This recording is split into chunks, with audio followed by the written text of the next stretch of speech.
Hello friends, welcome back to Bonami Kitchen. আজ আমি চাল কুমড়ো বা জালি কুমড়োর সর্ষে বাটা দিয়ে একটা রেসিপি বানাবো। এটা ভীষণ পুরনো একটা রেসিপি, প্রত্যেকেই আমরা কম বেশি করতে জানি। তাহলে দেখে নিই আমি এটা কিভাবে বানাচ্ছি। এই জন্য আমি একটা চাল কুমড়ো নিয়েছি, এটাকে খোসা ছাড়িয়ে কেটে নেব।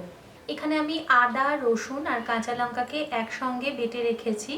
এখানে 2টো কাঁচা লঙ্কা নিয়েছি, 5 থেকে 6টা রসুনের রোয়া আর হাফ ইঞ্চ আদা, 1 টেবিল চামচ কালো সর্ষে আর হাফ টেবিল চামচ পোস্তকে একসঙ্গে বাটা আছে।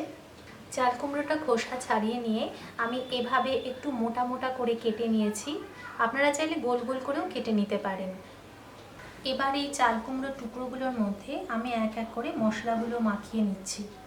কাশ্মীরি লঙ্কার গুঁড়ো, হলুদ গুঁড়ো, যদি আপনারা কাশ্মীরি লঙ্কার গুঁড়ো দিতে না চান কোনো ব্যাপার না, দেবেন না। নুন, আদা রসুন বাটা, এটা 2 চা চামচ পরিমাণে দিলাম। পেঁয়াজ বাটা 1 চা চামচ দিলাম। আর সর্ষের তেল দেব 1 টেবিল চামচ। এবারে সব কিছু হাত দিয়ে খুব ভালো করে চাল কুমড়োর টুকরোগুলোর গায়ে এভাবে ঘষে ঘষে লাগিয়ে দিতে হবে, যেন সবগুলো টুকরোরই দুপাশে মশলা লাগানো হয়। ম্যারিনেট করা চাল কুমড়োগুলো ভেজে নেওয়ার জন্য আমি কড়াই খুব ভালোভাবে গরম করে নিয়ে এতে সর্ষের তেল দিয়ে দিলাম 4 টেবিল স্পুন।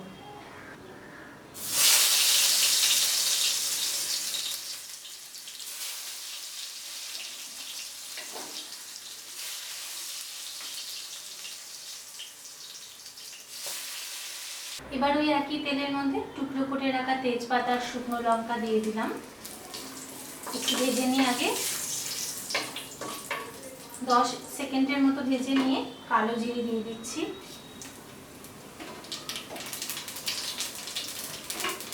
ম্যারিনেশনে যে মশলাটা বেঁচে গিয়েছিল সেটা আমি এর মধ্যে দিয়ে দিচ্ছি।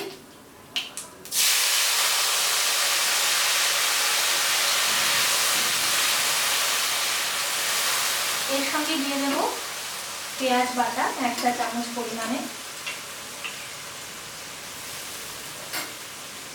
মশলাটা ভেজে নেব যতক্ষণ অবধি এর কাঁচা গন্ধ চলে না যাচ্ছে।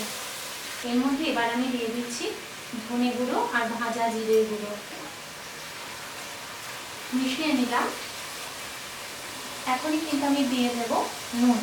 যেহেতু নুনটা চাল কুমড়ো ভাজার সময় দিয়েছিলাম তাই খুব সামান্য দিলাম। এখন আমি এর মধ্যে দিচ্ছি সর্ষে আর পোস্ত বাটা।